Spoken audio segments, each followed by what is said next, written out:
เอา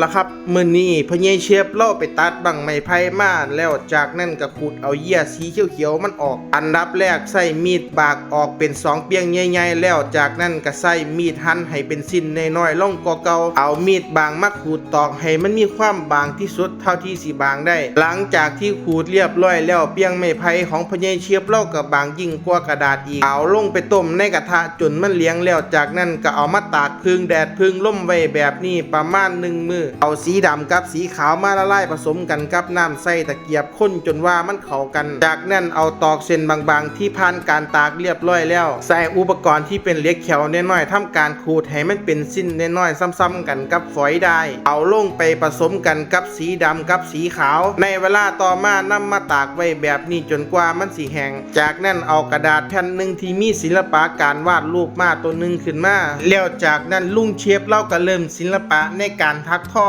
ค่อยๆบรรจงงานศิลปะที่ต้องใช้ฝีมือระดับปรมาจารย์และความปราณีตระดับสร้างแกะสลักงานใหม่จนในที่สุดเมื่อเวลาผ่านไปก็เกิดเป็นลวดลายงานศิลปะรูปมาขึ้นมาอย่างสวยงามและในเวลาต่อมาหลังจากที่ลุงเชฟเพิ่นเฮ็ดงานศิลปะของเพิ่นขึ้นมาเรียบร้อยแล้วบัดนี้เพิ่นก็มามั่งเอากรอบรูปอันเก่าของเพิ่นออกเอาผลงานชิ้นใหม่ของเพิ่นที่เฮ็ดขึ้นจากฝอยไม้ไผ่มาใส่ไว้ในกรอบกระจกอย่างสวยงามผลงานทักท่อรูปมากของลุงเชฟเล่านี่สวยงามอีหลีแต่แปลกบ่มีผู้ใดกดไลค์ให้เลยแม้แต่คนเดียว